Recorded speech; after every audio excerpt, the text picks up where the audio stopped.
Hello అండి, welcome back to my channel. నాలుగో రోజు అమ్మవారి ప్రసాదం మినపగారెలండి ఇవి. మిక్సీలోనే చాలా సింపుల్గా చేసుకోవచ్చు వీటిని. కొన్ని టిప్స్ పాటిస్తే మిక్సీలో వేసినా కానీ గ్రైండర్లో వేసినట్టే వస్తాయండి గారెలు, అంత టేస్టీగా ఉంటాయి.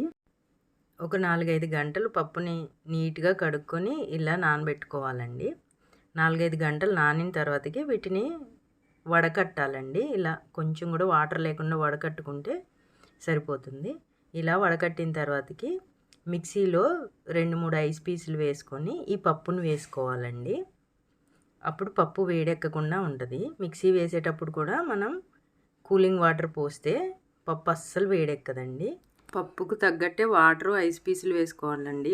అని పోస్తే దోశలు వేసుకోవాల్సిన పరిస్థితి వస్తుందండి. గారెలకి పప్పు వేసేటప్పుడు మిక్సీని 1 నెంబర్లో ఉంచుకొని మిక్సీ వేసుకోవాలండి. 2-3 ఆన్ చేయకూడదండి. 2-3 ఆన్ చేసి మనం హైలో పెట్టి చేస్తే ఏమైందంటే పిండి వేడెక్కుద్దండి.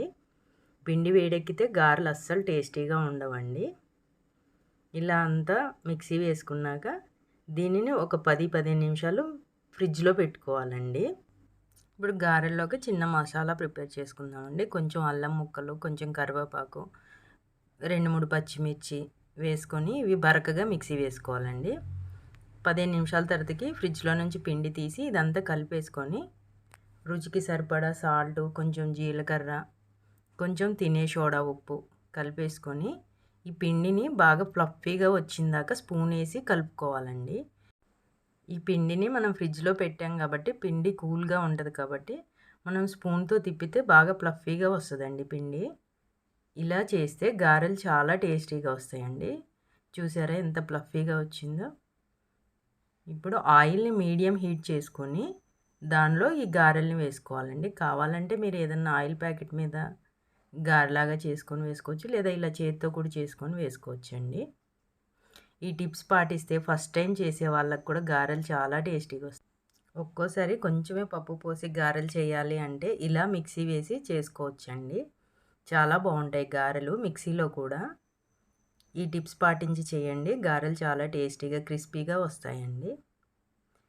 ఇవి అమ్మవారికి ప్రసాదం కాబట్టి ఉల్లిపాయ వేయలేదండి. మీరు మామూలుగా చేసుకునేటప్పుడు ఉల్లిపాయ, కొత్తిమీర అవి వేసుకొని చేసుకోవచ్చండి. ఇంతేనండి అమ్మవారి ప్రసాదం గారెలు. ఇలా చేస్తే గారెలు అస్సలు నూనె పీల్చకుండా వస్తాయండి, చాలా బాగుంటాయి.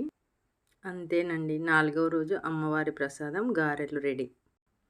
ఈ రెసిపీ నచ్చితే తప్పకుండా ట్రై చేయండి. ఈ వీడియో నచ్చితే like, share and subscribe to my channel.